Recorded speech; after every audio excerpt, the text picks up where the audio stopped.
Hello, my name is Ralf Friedrichs. I'm an author, I'm an addiction recovery coach, a life coach, and the host of this show, the Take Your Life Back Today show. The power of counting and speaking of all your blessings. The following video is a story from Evan Movick, who serves as a rabbi of congregation in Highland Park, Illinois. He wrote this, someone wrote this in. Once upon a time, a wise man met with the king. The king challenged the man with a riddle. He said, "In my hands is a small bird. Is it alive or dead?" The wise man paused and looked down. The wise man thought to himself, "If I say it is alive, he will close his hand and crush it. If I say he's dead, he will open his hand and let it fly away." The wise man turned his head up and said in a soft yet commanding voice, "It's all in your hands." The same is true for us, my friends. Our lives are in our hands. It is not always easy. We face struggles, we face challenges and difficulties, but we can derive blessings from them if we are intentionally aware. We can, to use the phrase of late Debbie Friedman, find the courage to make our lives a blessing. To make our lives a blessing, we need to make two crucial choices. Count our blessings and speak our blessings. He continues to write the following into our show. Counting our blessings. As a father of two young children, I am truly blessed. Yet that's easy to forget at 3 a.m. when one child's loud crying wakes up the other child. One of the ways I remind myself is by following an ancient Jewish custom. In Judaism, the first thing we are supposed to do each morning is to sit up and say the words, "I am grateful to you, O God, who has restored my soul from sleep and given me the breath of life." No sighing, no turning our pillows over and burying our heads in them. We recognize the blessings of life.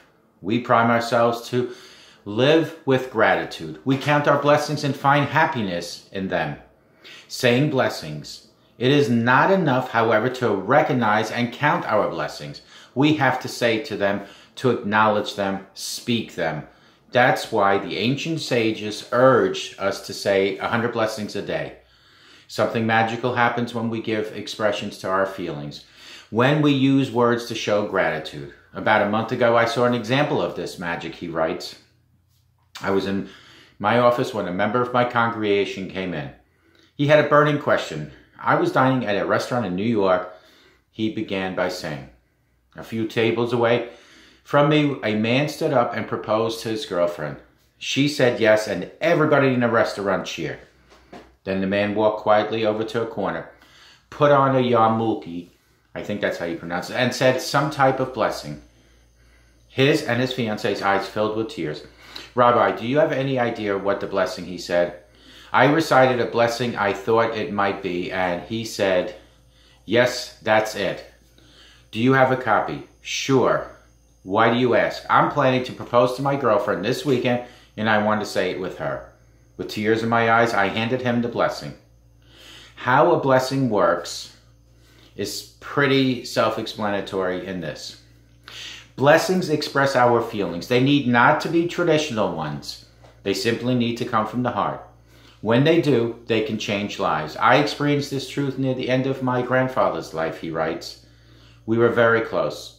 Up until his death, I tried to talk to or visit him each and every day. We would usually end up conversations with my saying, "Talk to you tomorrow." We did not say, "I love you."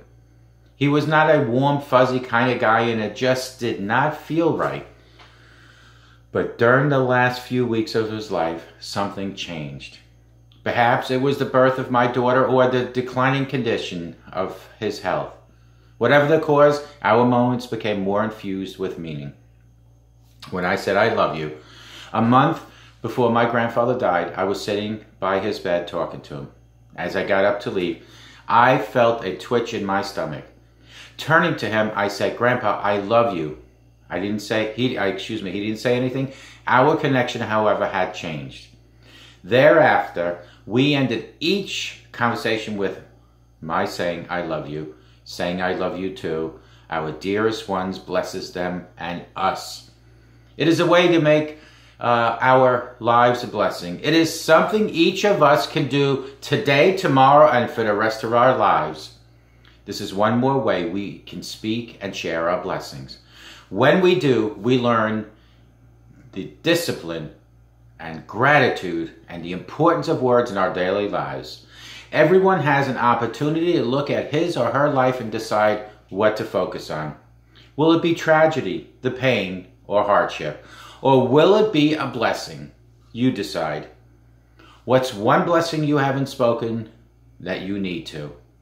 What is just one? Call me at 844-405-HELP. Together, you and I, we can help each other take our lives back. Be good to yourselves and be good to each other. A simple smile to a total stranger can change their lives, and it can even change your life. Remember, words matter. May God bless you. May God bless this great country of America. Remember that God truly loves you.